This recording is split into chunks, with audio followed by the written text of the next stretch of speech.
사도 신경으로 신앙 고백 드림으로 새벽 예배 시작합니다. 전능하사 천지를 만드신 하나님 아버지를 내가 믿사오며 그 외아들 우리 주 예수 그리스도를 믿사오니 이는 성령으로 잉태하사 동정녀 마리아에게 나시고 본디오 빌라도에게 고난을 받으사 십자가에 못 박혀 죽으시고 장사한 지 사흘 만에 죽은 자 가운데서 다시 살아나시며 하늘에 오르사 전능하신 하나님 우편에 앉아 계시다가 저리로서 산자와 죽은 자를 심판하러 오시리라. 성령을 믿사오며 거룩한 공회와 성도가 서로 교통하는 것과 죄를 사하여 주시는 것과 몸이 다시 사는 것과 영원히 사는 것을 믿사옵나이다. 아멘. 이 아침에 우리에게 주시는 하나님의 말씀은 데살로니가전서 2장 1절에서 16절 말씀까지입니다. 데살로니가전서 2장 1절에서 16절 말씀까지. 잠시만요.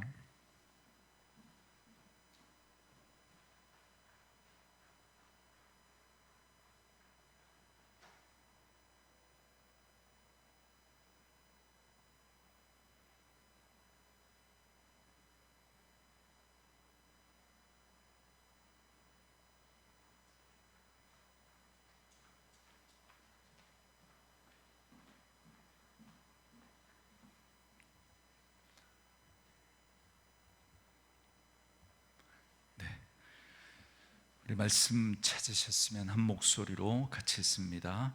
형제들아, 우리가 너희 가운데 들어간 것이 헛되지 않은 줄을 너희가 친히 아나니 너희가 아는 바와 같이 우리가 먼저 빌립보에서 고난과 능욕을 당하였으나 우리 하나님을 힘입어 많은 싸움 중에 하나님의 복음을 너희에게 전하였노라.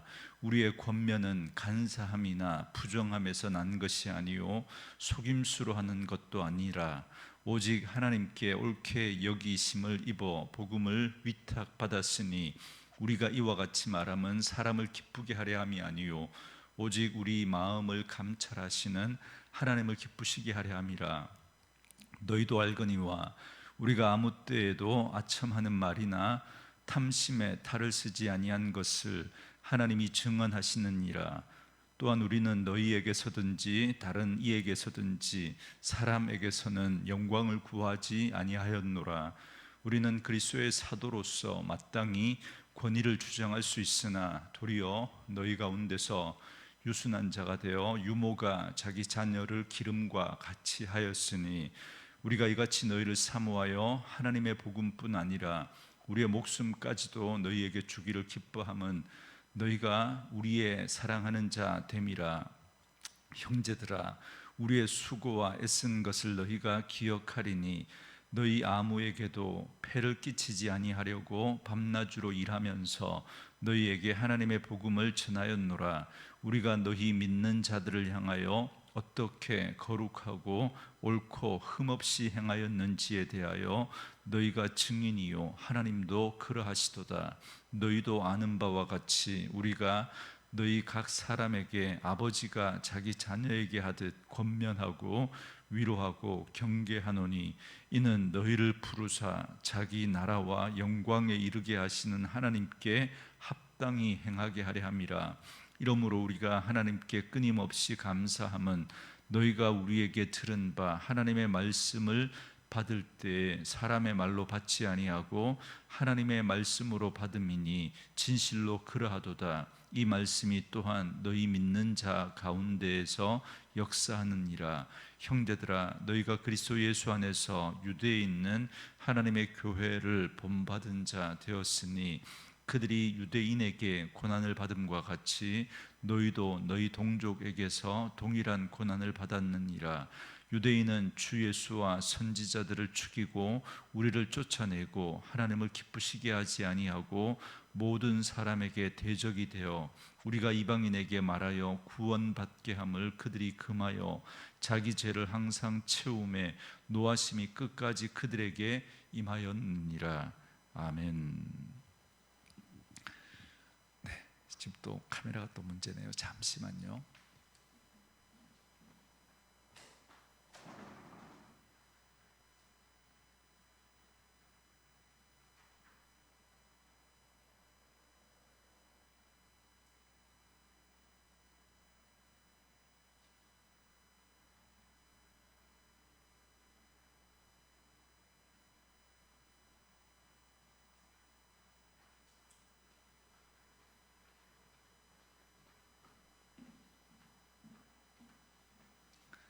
네, 오늘은 함께 읽으신 데살로니가전서 2장 1절에서 16절 말씀을 중심으로 복음 일꾼의 모습이라는 제목의 말씀으로 잠시 은혜를 나누겠습니다.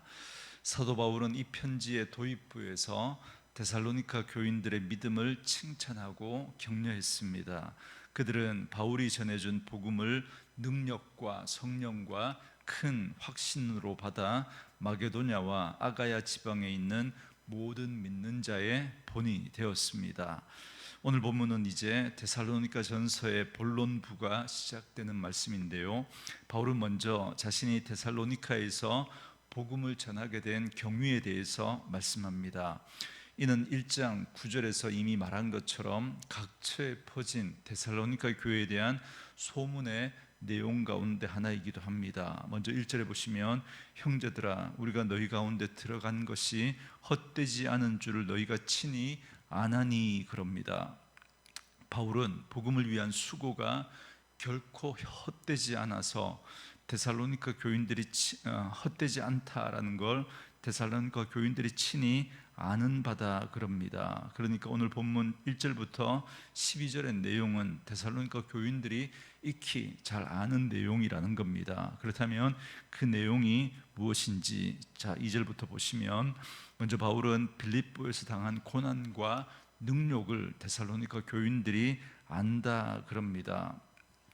바울은 데살로니가에서 복음을 전하기 전에 먼저 빌립보에서 복음을 전했습니다. 그러나 거기서 바울 일행은 큰 고난과 능욕을 당하였습니다. 바울은 빌립보에서 복음을 전하다가 매를 맞고 감옥에 갇혔다라는 것 우리가 익히 잘 알지 않습니까? 바울은 이처럼 복음을 위해서 매를 맞거나 감옥에 갇히는 일이 많았습니다. 바울은 복음을 위해서 기꺼이 그런 고난을 감수할 각오가 되어 있었던 것이죠. 그래서 이렇게 빌립보에서 고난과 능욕을 당하였지만 결코 낙심하거나 포기하지 않고 데살로니가까지 와서 또다시 복음을 전했다, 그럽니다. 그렇지만 여기서 끝이 아니죠. 데살로니가에서도 또 유대인들이 쫓아와서 또 소동을 일으키니까 그곳을 피해서 베레아로 갔다가 거기서 또다시 아덴으로 갔다가 거기서도 또다시 또 고린도로 갈 수밖에 없었던 그런 바울의 모습. 그래서 가는 곳마다 바울에게 고난과 핍박이 있었지만 그러나 그런 환난 가운데서도 복음을 전하기를 그치지 않았습니다. 그 이유가 4절에 나옵니다. 오직 하나님께 옳게 여기심을 입어 복음을 위탁받았으니 우리가 이와 같이 말함은 사람을 기쁘게 하려 함이 아니요 오직 우리 마음을 감찰하시는 하나님을 기쁘시게 하려 함이라, 그럽니다. 바울이 이렇게 복음을 전하는 이유는 단 하나입니다. 하나님이 옳게 여기시기 때문이다라는 겁니다. 그 일이 바로 하나님을 기쁘시게 하는 일이기 때문입니다. 바울은 결코 자기의 명예를 위해서나 재물에 대한 욕망이나 다른 어떤 이유 때문에 복음을 전한 것이 아닙니다. 바울은 한순간도 자기 자신이나 사람들을 의식하면서 복음을 전하지 않았습니다. 그래서 바울은 5절에서 이렇게 말합니다. 너희도 알거니와 우리가 아무 때에도 아첨하는 말이나 탐심의 탈을 쓰지 아니한 것을 하나님이 증언하시느니라, 이렇게 말합니다. 그는 사람의 비위를 맞추기 위해서 아첨을 하지 않았고 욕심을 부리지 않았습니다. 바울은 하나님이 거기에 대해서 증인이다라고 자신 있게 말합니다. 그만큼 바울은 진실하게 복음 사역을 감당했습니다. 아첨과 탐심의 말은 자신의 이익과 욕심을 위해서 하는 말입니다. 바울이 이렇게 말하는 이유는 당시 순회 선교자들의 그 거짓되고 허황된 그 말들을 전하면서 자기의 유익을 쫓는 자들이 있었기 때문에 그걸 염두에 두고 지금 이 말을 하고 있는 겁니다. 그들은 사람들로부터 돈을 받기 위해서 이런 아첨의 말과 탐심의 탈을 쓰고 사람들에게 철학과 지식을 가르쳤기 때문입니다. 특히 탐심의 탈을 썼다라는 건 그 속에 탐심이 가득하면서 겉으로는 그렇지 않은 척 했다는 겁니다. 사도 바울은 자신과 그 일행들은 결코 그렇게 하지 않았고, 그렇기 때문에 데살로니가 교인들이 자신들을 인정했을 뿐만 아니라 무엇보다 하나님이 여기에 대해서 증인이다 당당하게 말하고 있습니다. 오늘 우리도 마찬가지입니다. 저 같은 목회자뿐만 아니라 우리 모두가 주의 일을 할 때 다른 이유가 없습니다. 오직 하나님을 기쁘시게 하기 위해서 우리가 복음을 전하고 주의 일을 하는 것입니다. 결코 자신의 이익과 자신의 기쁨을 위해서 하는 것이 되어서는 안 됩니다. 그러면 결국 우리는 자꾸 사람의 비위를 맞추는 말을 하게 되고, 그럼 그게 아첨의 말이 되는 거죠. 탐심에 탈을 쓰고 하게 되는 겁니다. 그래서 6절에 바울과 자신의 일행은 사람에게서는 영광을 구하지 아니하였다 그럽니다. 바울은 복음을 전하는 사도로서 그 일은 존중받아 마땅한 일입니다. 그보다 더 귀하고 가치 있는 일은 없기 때문입니다. 그러나 바울은 복음을 위해서 그 영광마저도 포기합니다. 자신이 복음을 전하는 자로서 마땅히 받아야 할 권리가 있는데, 그러나 그것까지 포기합니다. 그래서 7절 말씀해 보시면, 우리는 그리스도의 사도로서 마땅히 권위를 주장할 수 있으나 도리어 너희 가운데서 유순한 자가 되어 유모가 자기 자녀를 기름같이 하였느니라 그럽니다. 바울은 데살로니가 교회에서 마땅히 사도의 권위를 주장하며 자신의 권위를 내세울 수 있었습니다. 그러나 바울과 그 일행은 유순한 자가 되어 복음을 전했다 그럽니다. 여기 유순한 자가 되었다라는 말은 앞에 6절 말씀처럼 다른 의도나 탐심이 아닌 오직 순수한 의도로 행했다는 겁니다. 그리고 여기 유모가 되었다라고 하는 이 말은 어머니라고 번역하는 게 더 맞습니다. 그래서 실제로 NIV 성경은 이 부분을 mother라고 그렇게 번역을 합니다. 자녀에게 보상을 바라고 젖을 먹이는 어머니는 없습니다. 이렇게 순전한 마음으로 바울은 그들에게 복음을 전하고 가르쳤다라는 사실을 강조하고 있습니다. 이는 8절에서와 같이 바울과 그 일행이 데살로니가 교인들을 얼마나 사랑했는지를 보여주는 말씀입니다. 또한 바울은 데살로니가 교인들이 바울에게 관해 잘 알고 있다라는 사실을 다시 한번 상기시키면서 9절에 이렇게 말합니다. 형제들아, 우리의 수고와 애쓴 것을 너희가 기억하리니 너희 아무에게도 폐를 끼치지 아니하려고 밤낮으로 일하면서 너희에게 하나님의 복음을 전하였다 그럽니다. 데살로니가 교인들은 바울이 얼마나 그들을 위해서 애썼는지를 잘 기억하고 있습니다. 특히 바울은 복음을 전하고자 밤낮 없이 일했음을 말합니다. 이는 바울이 열심히 복음을 전했을 뿐만 아니라 데살로니가 성도들에게 이 경제적인 짐을 지우지 않기 위해서 잘 아시는 것처럼 천막을 만드는 일을 생업으로 하면서, 그러면서 복음을 전했던 것입니다. 이렇게 손수 생업을 해가며 복음을 전한 이유가 뭡니까? 여러분, 첫째는 복음을 믿는 자들에게 경제적인 부담을 지움으로써 혹여라도 복음 전파에 장애가 될까 봐 그렇게 했던 겁니다. 그리고 둘째로는 대적자들에게 비방을 받지 않기 위해서입니다.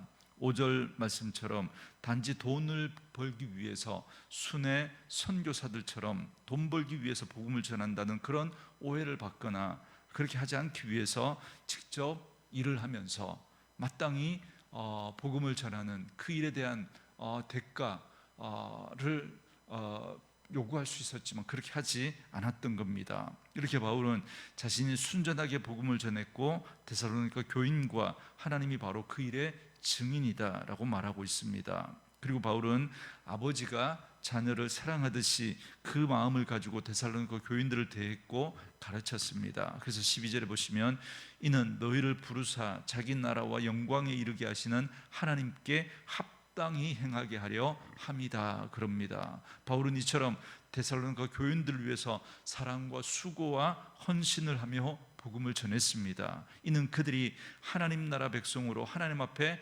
합당한 삶을 살도록 하기 위해서 그렇게 한 겁니다. 그렇다면 하나님 앞에 합당한 믿음의 삶이란 어떤 모습입니까? 이어지는 13절부터 16절에서 바울은 여기에 대해서 말씀하면서 데살로니가 교회를 칭찬합니다. 13절에 보시면 이러므로 우리가 하나님께 끊임없이 감사함은 너희가 우리에게 들은 바 하나님의 말씀을 받을 때에 사람의 말로 받지 아니하고 하나님의 말씀으로 받음이니 진실로 그러하도다. 이 말씀이 또한 너희 믿는 자 가운데서 역사하느니라. 이렇게 말합니다. 데살로니가 교인들은 바울에게 복음을 받을 때 사람의 말로 받지 않고 하나님의 말씀으로 받았습니다. 그래서 그들은 말씀을 믿고 순종했고 그대로 살았습니다. 그때의 말씀이 그들 속에 역사했습니다. 우리도 성경 말씀을 대할 때 하나님의 말씀으로 받아야 합니다. 나에게 주시는 하나님의 음성으로 받을 수 있어야 합니다. 그러면 말씀이 우리 속에 역사합니다. 바울을 통해 하나님의 말씀을 들은 데살로니가 교회에는 이 말씀의 역사가 구체적인 모습으로 나타났습니다. 14절 말씀처럼 그들이 유대에 있는 교회들을 본받게 된 것입니다. 유대에 있는 교회는 구체적으로 예루살렘 교회를 말하는 겁니다. 예루살렘 교회는 지금 박해를 받는 가운데 있었습니다. 바울이 이것이 올바른 믿음의 본이다라고 말하고 있습니다. 예루살렘 교회가 고난을 받고 있는 것처럼 데살로니가 교회도 고난 속에 있음을 바울은 오히려 칭찬하고 격려합니다. 왜 이런 고난이 있을 수밖에 없는가? 여러분, 예수님도 늘 복음과 함께 고난 받으라고 말했습니다. 왜요? 여러분, 복음은 사람의 그 죄성을 거스르는 그런 이야기이기 때문에 그렇습니다. 우리의 죄에 대해서 하나님은 신랄하게 그 죄를 이야기하고 거기에서 돌아설 것을 우리에게 말씀하는 겁니다. 우리의 행동 하나를 고치고 바꾸는 게 아니다 말씀드리죠. 여러분, 우리가 다른 길을 가면서 신호를 잘 지키고 과속하지 않는 것, 그 정도가 아니라 우리의 삶의 방향을 바꾸는 것입니다. 지금 서울로 가야 되는데 부산으로 향하고 있다면 그 방향을 바꾸는 것이 회개이고, 복음은 여기에 대해서 우리에게 말씀하고 있기 때문에 그렇습니다. 그래서 여러분, 복음은 반드시 우리에게 고난을 요구합니다. 그리고 여러분, 그 복음으로 세워진 교회는 세상에 속하지 않았고 하나님에게 속했기 때문에 세상 가운데서 여러분 고난을 받을 수밖에 없습니다. 그리고 15절 16절은 교회가 비록 이런 고난 가운데 있지만 지금 교회를 박해하고 있는 유대인들에게 결국에는 하나님의 진노가 임하게 될 것을 경고합니다. 그래서 오늘 우리는 이 말씀을 통해서 다시 한번 복음에 대해서 생각하고 그 복음을 전하는 자로서 우리의 모습을 생각해 보셔야 됩니다. 세상은 자기 마음에 들지 않는 말을 받아들이려고 하지 않습니다. 그래서 하나님의 복음을 들을 때도 듣는 자신의 마음과 감정이 중요합니다. 내게 기쁨이 되고 내게 즐거움이 되고 내게 소망스러워야 합니다. 그런데 복음은 세상과 사람들에게 불편한 말씀입니다. 왜냐하면 스스로 주인인 줄 알고 사는 사람들에게 참 주인이 하나님이시다라는 사실을 말하기 때문에 그렇습니다. 그렇기 때문에 기쁘고 즐거운 말이 아닙니다. 그래서 복음을 그대로 전하면 오히려 불편하고 거부감을 드러내는 겁니다. 그래서 오늘날 많은 교회들이 복음에 거친 숨을 죽이고자 마치 우리가 김장할 때 그렇게 소금을 치는 것처럼 그렇게 숨을 죽이려고 합니다. 사람들의 그런 거친 맛이 아니라 사람들의 입맛에 맞도록 양념을 치는 것이죠. 귀에 듣기 좋도록, 눈에 보기 좋도록, 마음에 즐겁도록 이리저리 주물러서 그렇게 복음을 사람들이 들을 만한, 사람들이 거부감 없이 받을 만한 그런 복음으로 만들어 버립니다. 그러나 그 복음은 복음이 아닙니다. 이리저리 주물러서 이리저리 섞어서 그렇게 만든 것이기 때문에 그렇습니다. 그건 다른 복음에 지나지 않습니다. 생명과 상관없고 그리스도 예수를 진노하게 하는 유사품에 지나지 않습니다. 오늘날 자기를 부인하고 예수를 따르라고 하지만 그러나 오늘날 자기 부인을 요구하지 않습니다. 자기를 날마다 십자가에 못 박는 그러한 메시지가 아니라 그들의 마음을, 그들이 듣고 싶어하는 것을 이야기하기 때문에 그렇습니다. 복음은 단적으로 인간을 기분 좋게 하기 위한 말이 아닙니다. 죄에 사로잡혀 세상의 참빛이 무엇인지를 알려주며 죽음으로 가는 길에서 돌이켜 생명의 길로 가게 하는 것이 복음입니다. 아무나 들을 수 없고 아무나 깨달을 수 없는 것이 복음입니다. 오직 하나님께서 깨닫는 마음을 주셔야 알 수 있는 것이 복음입니다. 그러므로 복음을 전하는 사람은 듣는 사람의 기분이나 감정을 살펴서 될 일이 아닙니다. 오직 자신에게 복음을 위탁하신 하나님께서 듣는 이들에게 행하실 일만 기대하면 충분합니다. 그러므로 때를 얻든지 못 얻든지 복음을 전하되 결과는 복음을 위탁하신 주님께 의탁하는 것이 마땅합니다. 오늘 말씀을 통해서 나는 복음 앞에서 어떻게 반응하는 자인지, 그리고 그 복음을 나는 어떻게 전하고 있는지 돌아보시고 복음에 합당하게 행하는 저와 여러분 될 수 있기를 주님의 이름으로 축원합니다. 우리 주신 말씀 묵상하시면서 우리 이 찬양 함께 들으며 기도하는 시간 갖겠습니다.